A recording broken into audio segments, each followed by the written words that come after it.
Alright, welcome to another video of Ether Rays. This was the last match for Astra Anima season of the previous week. What is it, Wednesday? So this is very late. Needless to say, I did not record the defense replays, so you won't see those for Astra Anima. We're just going to go over, what transpired here in this particular match. This was actually a really tough one, which is why I wanted to highlight this one. There was a loss prior to this that I did not properly record. I think I lost in like 4 minutes or something. But this was a pretty long match, and I feel like it's good to also help me in terms of time to cover, the things that I want to discuss at this juncture.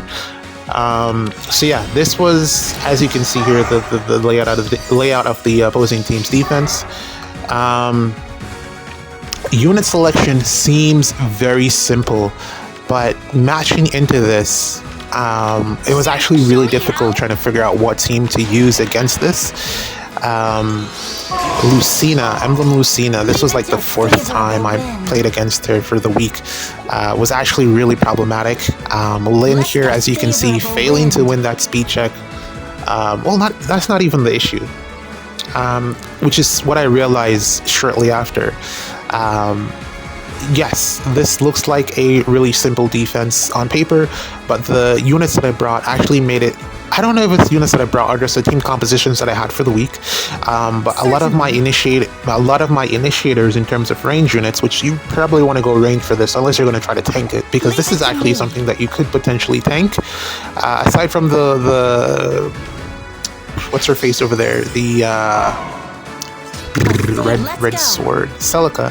You probably want to avoid her, but the majority of what else is here you could probably try to tank. But a lot of what's happening here is I'm getting walled by Alfred. Lynn, as you can see here, is running Life and Death 4, Verge of Death, however you want to call it, and she has 0 defenses to speak of. So pretty much everyone on the opposing team is winning that defense check against her to enable the hardy bearing that Alfred gives out. I'm not quite sure. I think some of these units might be within outside of range. I could be wrong, but I think it's also a 3x3. So take that with a grain of salt. But yeah, losing the hardy bearing check here, and Lynn is dying quite a bit, which proved rather problematic for me because the whole strategy kind of hinged on Lynn taking out Lucina, who has the action economy, or Ather, who would have enabled some movement on that Heimdallr there, which I would not have liked. So failing to take out those 2 units left me in the position where I had to try to figure out what else could be done. I decided to try for the Celica here, but as you can see, again, the hardy bearing check, failing to meet that, getting really close. That's 1 hit, brings her down to 8, and then she just kills Lynn on the counterattack with 2. So really not much Lynn can do here. So I had to really, try to think outside of the box here to try to figure this one out, because needless to say, I can't really go up with this team. Thor doesn't really have a lot of points of initiation, and even if she could initiate, she would lose to Alfred. She would also lose to this Red Valley, so none of those are good options. And then also Heimdallr is there, so just not a lot of good options. So as you can see here, from the turn 1 play that I had in store or had in mind, everything had pretty much hit the fan, and that was no longer something that was on the table for me to do to try to win this particular matchup. So I had to really think on my feet for this one. Needless to say, this took at least 30 minutes to try to figure out, if memory serves. Well, the video is 20 minutes, so definitely took longer than that. But I somehow, as you will see this play out, was able to win. Really what it boiled down to was me taking advantage of the space that I had available and some lucky movement or dumb movement from the enemy AI. Celica here, because of just how much threat range he had here, I really just did not know where to put my Thor. I lost a match prior in the week to a situation like this where a unit got sniped. I sniped. I think it was Elm that got sniped. But as much as I really just wanted to avoid Thor meeting the same fate, so I decided to put Thor on the left here. The problem with the left-hand side is that Lucina can then do a swap and then extend her range all the way down, but she didn't do that, which is what I said. I got some luck and also just some dumb plays there from the AI, because Lucina can in fact reach all the way down if she plays correctly. And that's actually, just dumb luck was what allowed me to get away with this particular match, and I was able to win in spite of how I don't know if it's like, because there's a lot of flaws in this defense. It's not necessarily well thought out. It's just that I didn't have a team equipped to deal with this, and I just got dumb luck and was able to escape on that left-hand side there. And then really all that was left was for the formation was broken, and all that was left was for me to try to break something, snipe something, and get away with it. And that's kind of how this played out. Bided my time, picked the right units to snipe, and eventually we were able to just break down the defensive team bit by bit. And that's pretty much what you're going to be seeing over the turns that ensue here. The toughest one here was really trying to figure out what to do with the Celica, because she had the most threat range. You really have to start with her, try to figure out what you're going to do there, and then move accordingly. It was really tough. Thankfully, Heimdallr moved her way all the way up to the front, so I didn't really have to worry too much about the foresight snare. Alfred wasn't covering everyone adequately, so that was another positive for me. But yeah, overall, this was just a headache. You will see the plays that I make and the decisions that follow those plays within the match here. We did get a bit fortunate with the positioning of the defensive units, because I was able to lock them out with Elise here, who I'm still getting used to playing with her, and man, did she save my butt here. A lot of my success for this particular matchup can be attributed to just things that I was able to do with Elise. And she really saved my bacon here. Another match that I was able to successfully clear because of her. I don't like how dependent the game has become on the archetype of unit that Elise is. I don't particularly like that, but what can you do? It's just where the game is currently, and you just gotta play it for what it is.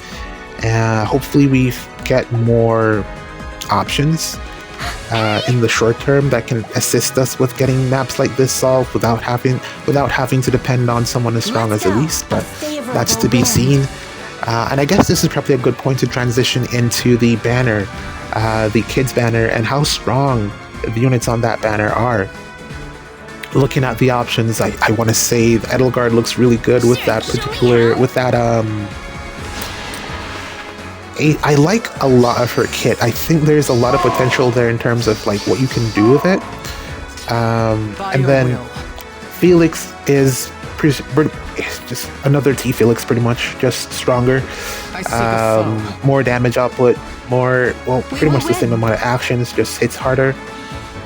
So yeah, I gotta say overall, I'm looking at Edelgard as the standout. Oh, and then there's Baby Claude, who is definitely the standout. I really like Edelgard because she's unique in terms of dagger unit, green, a lot of combinations there that we've never really seen before from an Edelgard. Thinking of a dagger unit, I'd really I was thinking it probably would have been better if she was infantry instead of armored, but then if she was infantry, well, she actually could have been. I was about to say that she probably wouldn't have gotten her Gale Force stuff, but then we have infantry Edelgards already that do have that extra action thing. So it wouldn't really have been out of the realm of expectations for them to make her an infantry dagger. I think that would have had a better playstyle overall, but still, I really like what this Edelgard is offering or bringing to the table. And I'm actually wondering how she can play as potentially a save option. I'm wondering if that could potentially work. I haven't really seen anyone really talk about that. So that's something that could potentially be examined, but overall, I just think he's a really great addition for Ather raids, and I don't know if I'm actually going to be able to summon her because I'm so far behind. I'm still summoning on the legendary banner. I did get lucky and pick up a copy of Lucina, who will be heavily featured in my videos for the next 2 weeks because I have no other units that are going to be bonus. I looked at the bonus selection for Astra Anima. I'm not using Reagan, like no way. So, and I don't have, again, anyone from the Elliewood banner. I would have to use Wallace, which is just the worst. So luckily I was able to get Lucina before Spark. Still, I'm gonna wrap that banner up, get to Spark. Don't know who I'm gonna Spark yet, but definitely gonna see. It's a great position to be in, so I definitely want to get to Spark on that legendary banner, and then figure things out with the Edelgard banner, the kids banner from there. Hopefully I can pick up a Claude. I've seen most everyone that has gotten him so far, so it would be great to have another range unit that takes no takes no damage to add to the collection. I have ideas of where he could potentially be placed. And hopefully I can get him before Astra Anima. Hopefully I can be finished with the legendary banner before Astra Anima, and make moves from there. Certainly.